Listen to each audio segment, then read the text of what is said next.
আজি বিশ্ব পৰিৱেশ দিৱস। বহুতে আজি গছ ৰুব, ক'ৰবাত গছ পুলি এটা লগাব আৰু চেলফি এখন তুলি বিভিন্ন সামাজিক মাধ্যমত প্ৰচাৰ কৰিব। আৰু ইয়াৰ পাছত গোটেই বছৰ এই গছটোৰ বা এই গছপুলিটোৰ কোনো খা খবৰ নাই। হোজাই জিলাৰ যমুনা ইৰিগেশ্যন কেনেলত এই যিবোৰ শাৰী শাৰী গছ দেখিছে, এই গছবিলাক ৰোৱাৰ যি প্ৰৱণতা যেতিয়া ঘৰলৈ উঠিছিল আজিৰ পৰা 40-50 বছৰ আগত, তেতিয়া কেমেৰা হয়তো আমাৰ ইয়াত নাছিল, চেলফিৰো কোনো ব্যৱস্থা নাছিল বা চেলফি তোলাৰ কোনো প্ৰৱণতা গঢ়ি উঠা নাছিল। ইয়াৰ পাছতো আমাৰ অঞ্চলৰ মানুহে এই কেনেলত দুয়ো কাষে বা তিনিটা কাষত এনেদৰে শাৰী শাৰী গছপুলি ৰোপণ কৰিছিল। মই আপোনালোক দেখুৱাই আছোঁ, প্ৰায় 30-40 কিলোমিটাৰ দৈৰ্ঘ্যৰ এই গোটেই পথছোৱাত আপোনালোকে য'তেই যাব তাত এনেধৰণৰ শাৰী শাৰী বিভিন্ন ধৰণৰ গছ দেখিবলৈ পাব। আজিকালিৰ মানুহে কি কৰে, নিৰ্দিষ্ট দিনটোত ক'ৰবাত গছপুলি এটা ৰোৱে, ফটো এখন তুলি পেলাই সেইখন সামাজিক মাধ্যমত এৰি দি নিজৰ দায়িত্ব সামৰে বা সকলো বস্তু পিছলৈ পাহৰি যায়। কিন্তু আমি দেখিছোঁ এই যিবিলাক গছ, এই গছবিলাক ৰোৱাৰ পিছত আমাৰ মানুহে কিন্তু এৰি দিয়া নাছিল, ইয়াত বেৰ দিছিল, গছটো ডাঙৰ নোহোৱালৈকে ইয়াৰ যতন লৈছিল, গৰু ছাগলীৰ পৰা ইয়াক ৰক্ষা কৰিছিল।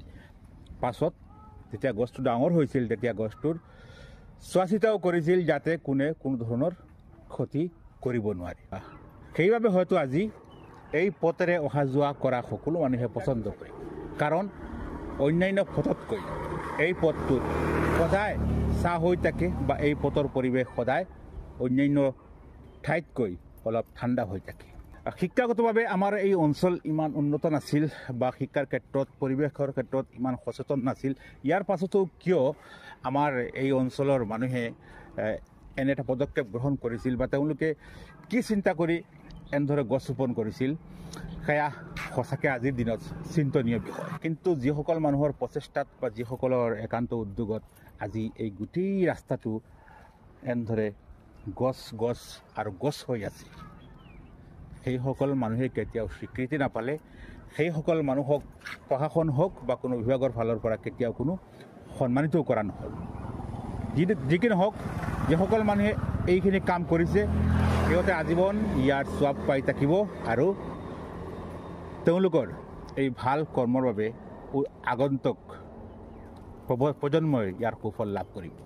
গতিকে আমি যি কাম কৰিব লাগে আমি সদায় নিস্বাৰ্থভাৱে কৰিব লাগে, চেলফি তোলাৰ উদ্দেশ্য নহয় বা অন্য কোনো লাভালাভ চিন্তা কৰি নহয়। আমি যি কৰিব লাগে আমি নিস্বাৰ্থভাৱে কৰিব লাগে। যেনেদৰে আমাৰ পূৰ্বপুৰুষে এনেদৰে গোটেই পথছোৱাত গছ ৰোপণ কৰি থৈ যোৱাৰ বাবে আজি আমাৰ অঞ্চলত প্ৰাকৃতিক ভাৰসাম্য অন্যান্য ঠাইতকৈ যথেষ্ট উন্নত আৰু যথেষ্ট ভাল অৱস্থাত আছে।